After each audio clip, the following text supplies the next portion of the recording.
Friends, কি খবৰ আপোনালোকৰ? আশা কৰোঁ সকলো ভালেই আছে। মোৰ চেনেল সোণালী অসমলৈ আকৌ এবাৰ আপোনালোকক সকলোকে স্বাগতম জনাইছোঁ। আপোনালোকে মোৰ চেনেলটোক আগুৱাই লৈ যাব আৰু বহুত বেছি মৰম দিব। আপোনালোকে পটলৰ ৰেচিপিটোত বহুত বেছি মৰম দিছে, সেইকাৰণে ভাবিলোঁ আপোনালোকৰ ওচৰলৈ আৰু এটা ধুনীয়া খুব কম সময়ৰ ভিতৰতে এটা ৰেচিপি লৈ আহোঁ। সেইটো হৈছে ডিমৰ ৰেচিপি।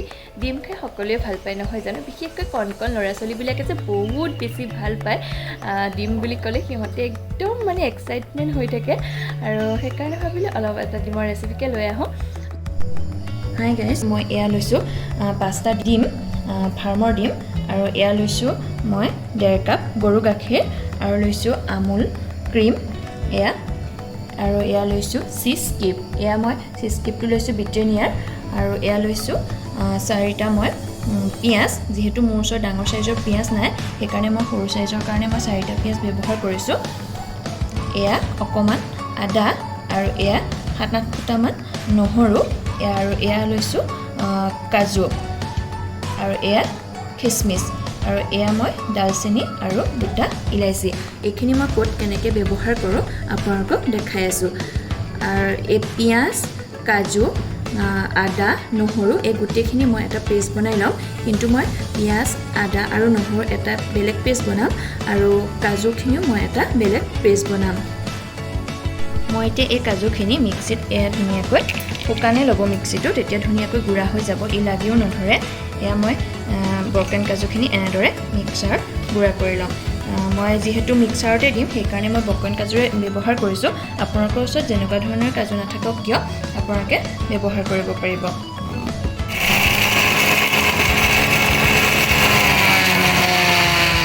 এয়া দেখিছেনে? চাওকচোন কিমান ধুনীয়াকৈ গুড়ি হৈ গৈছে। আপোনালোকে এনেদৰে শুকানে ল'ব, আৰু মিক্সাৰটো মন কৰিব যাতে মিক্সাৰটো তিতি নাথাকে। চাওকচোন কিমান ধুনীয়াকৈ মিহি হৈ গৈছে। আপোনালোকে ঠিক এনেদৰে মিহিকৈ এটা পেষ্ট বনাই ল'ব। এতিয়া মই সেই একে মিক্সাৰটোতে যিহেতু এইখিনি ব্যৱহাৰ কৰিমেই, সেইকাৰণে মই ইয়াতে এয়া ধুনীয়াকৈ আদা, নহৰু আৰু পিঁয়াজৰ যিটো পেষ্ট বনাম বুলি আপোনালোকক আগতে কৈছোঁৱেই, সেইটো এয়া ধুনীয়াকৈ এনেদৰে পেষ্টটো বনাই লওঁ।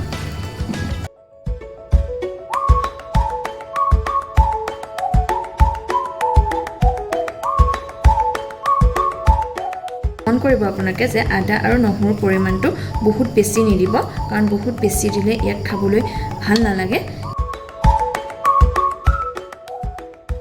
এয়া মই যিটো আদা, নহৰু আৰু পিঁয়াজৰ যিটো পেষ্ট বনাই লৈছিলোঁ, এয়া দেখিছেনে কিমান ধুনীয়াকৈ পেষ্টটো বনাই লৈছোঁ। চাওকচোন ঠিক তেনেদৰে আপোনালোকে এনেদৰে খুব মিহিকৈ ধুনীয়াকৈ পেষ্টটো বনাই দিব। এয়া মই এটা বাউলত এনেদৰে কাঢ়ি ৰাখিছোঁ।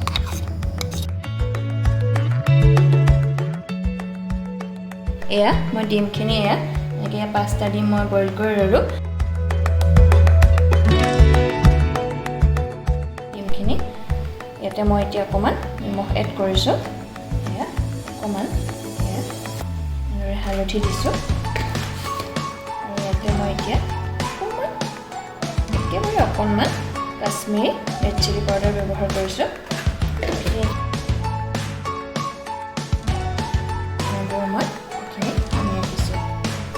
এতিয়া মই অকণমান সৰিয়হৰ তেল দিছোঁ, বহুত বেছি দিয়া নাইকিয়া। যিহেতু মই সেইখিনি বনাওঁতে ৰিফাইন তেল ব্যৱহাৰ কৰিম, সেইকাৰণে মই প্ৰথমতে ডিমখিনি ফ্ৰাই কৰি ল'ব লাগিব। ৰিফাইনত ফ্ৰাই কৰিলে ভাল নালাগে, সেইকাৰণে মই অকণমান মিঠাতেল দি পেলাই প্ৰথমতে ডিমকেইটা ফ্ৰাই কৰি লৈছোঁ। বাকীখিনি বনাওঁতে মই ৰিফাইন তেল যিহেতু ব্যৱহাৰ কৰিম। তেলখিনি গৰম হোৱাত মই ইয়াত ডিমকেইটা এনেদৰে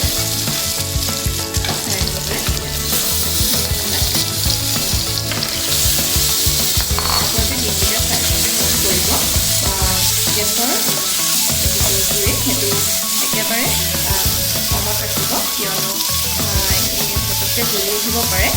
খুব ধুনীয়াকৈ যিহেতু ডিমকেইটা ফ্ৰাই কৰিব লাগিব, সেইকাৰণে আপোনালোকে একেবাৰে ল' ফ্লেমত ৰাখি পেলাই আপোনালোকে ধুনীয়াকৈ এনেদৰে লাৰি লাৰি এইধৰণে আপোনালোকে ফ্ৰাই হ'বলৈ দিব।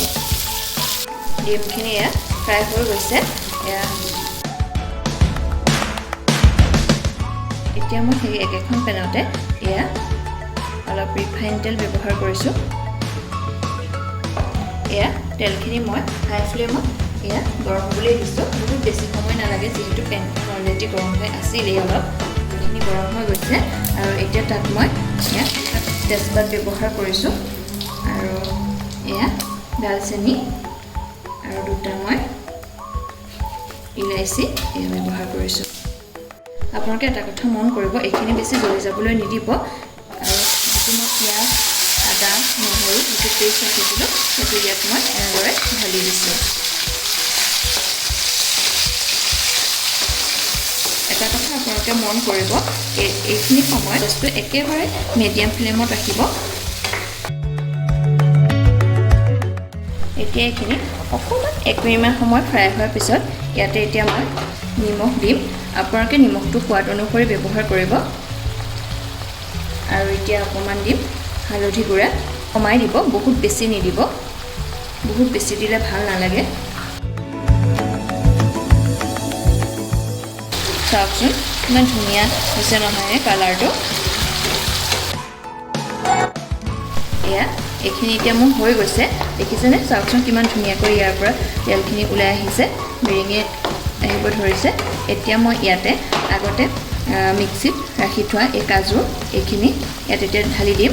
এইখিনি মই এতিয়া ব্যৱহাৰ কৰিছোঁ, যিহেতু এইখিনি আগতীয়াকৈ বেছি সোনকালকৈ দিলে ইয়াত লাগি থোৱাৰ চান্সেছ থাকে। এইখিনি এনেদৰে মই 1-2 মিনিটমান এনেদৰে ভাজি ৰাখিম। এতিয়া এইখিনি মোৰ হৈ গৈছে। এতিয়া ইয়াত মই আগতে আপোনালোকক দেখাইছিলোঁৱে প্ৰায় 8-9টামান মই খিচমিচ ৰাখিছিলোঁ, সেইখিনি এতিয়া মই ইয়াত দি দিছোঁ। এইখিনি মোৰ প্ৰায় 2 মিনিটমান সময় এনেদৰে অকণমান ফ্ৰাই হৈ গ'ল। এয়া দেখিছেনে? এয়া মোৰ হৈ গৈছে। এতিয়া ইয়াতে মই যিখিনি গাখীৰ আছিলে সেইখিনি মই ইয়াতে এনেদৰে ঢালি দিছোঁ। এয়া দেখিছেনে? এয়া ধুনীয়াকৈ এনেদৰে উতল আহি গৈছে। এতিয়া মই সৰু চামুচেৰে আধা চামুচ অকণমান চেনি ব্যৱহাৰ কৰিছোঁ। এইটো অপশ্যনেল হয়, আপোনালোকে হয়তো দিবও পাৰে নিদিবও পাৰে। যিহেতু অকণমান মিঠা ভাৱ এটা আহিলে ভাল লাগে, সেইকাৰণে মই অকণমান এনেদৰে দিছোঁ। আমাৰ ঘৰত সকলোৱে অকণমান মিঠা হ'লে যিহেতু ভাল পায়, সেইকাৰণে মই ব্যৱহাৰ কৰিছোঁ। এতিয়া মই এয়া আপোনালোকক যিহেতু দেখাইছিলোঁ আমুল ক্ৰীম, এইটো মই বাকিবলৈ লৈছোঁ। এইটো মোৰ খুবেই বহুত বেছি প্ৰিয় হয়। আপোনালোকৰ বাৰু কেনেকুৱা হয় জনাবচোন। নিশ্চয় আপোনালোকেও চাগে বহুত বেছি ভাল পায় নহয় জানো? এইটো ক্ৰীম খাই বহুতেই বেছি ভাল লাগে। এয়া দেখিছেনে মই কিমানখিনি ৰাখিছোঁ।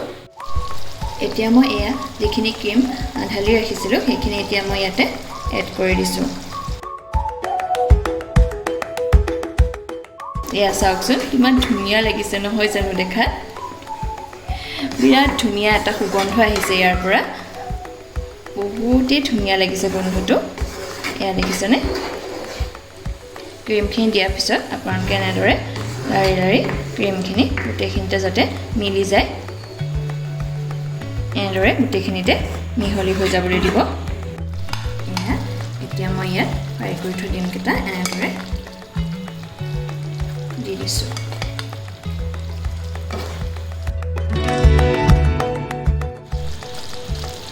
এয়া এইখিনি মোৰ ৰেডি হৈ গ'ল। চাওকচোন কিমান ধুনীয়া হৈছে নহয়নে? এইখিনি মই 2 মিনিটমানৰ কাৰণে ঢাকি দি পেলাই এনেদৰে মই হ'বলৈ দিছিলোঁ। এইখিনি এতিয়া হৈ গ'ল। এতিয়া মই গেছটো অফ কৰি দিম। এতিয়া মই একেবাৰে শেষত যিটো দিবলগীয়া বস্তু আছে সেইটো মই ব্যৱহাৰ কৰিম। সেইটো হৈছে ব্ৰিটেনিয়া যিটো চীজ। এই চীজটো মই ইয়াত এখন ৰুকনিত এনেদৰে ৰুকি দিছোঁ। এতিয়া আপোনালোকৰ দেখাত কেনেকুৱা লাগিছে বাৰু কওকচোন? খাওঁ খাওঁ লগা নাইনে? মোৰ কিন্তু খুবেই বেছি ধুনীয়া লাগিছে দেখাত। এয়া আজি মোৰ ডিমৰ যিটো ৰেচিপি আপোনালোকৰ লগত শ্বেয়াৰ কৰিছিলোঁ, সেয়াখিনি মোৰ অলমষ্ট ৰেডি হৈ গ'ল। এয়া চাওকচোন কিমান ধুনীয়া হৈছে নহয়নে? আপোনালোকে এনেদৰে ট্ৰাই কৰি চাবচোন, খুবেই বেছি টেষ্টি হয় খাবৰ কাৰণে। আপোনালোকৰ বাৰু এই ৰেচিপিটো চাই কেনে লাগিল? কমেণ্ট বক্সত কমেণ্ট কৰি জনাবলৈ নাপাহৰিব। আৰু যদি ভাল লাগিল তেনেহ'লে লাইক কৰিব, শ্বেয়াৰ কৰিব আৰু ছাবস্ক্ৰাইব কৰিব। তলত থকা বেল বাটনটো প্ৰেছ কৰি অল কৰি দিব, যাতে মই দিয়া প্ৰত্যেকটো ভিডিঅ'ৰ নটিফিকেশ্যন সকলোতকৈ সোনকালে পায়। আৰু এটা কথা, এই ৰেচিপিটো কিন্তু আপোনালোকে ট্ৰাই নকৰাকৈ নাথাকিব, ট্ৰাই কৰি চাব, বহুত বেছি টেষ্টি হয়। Bye bye.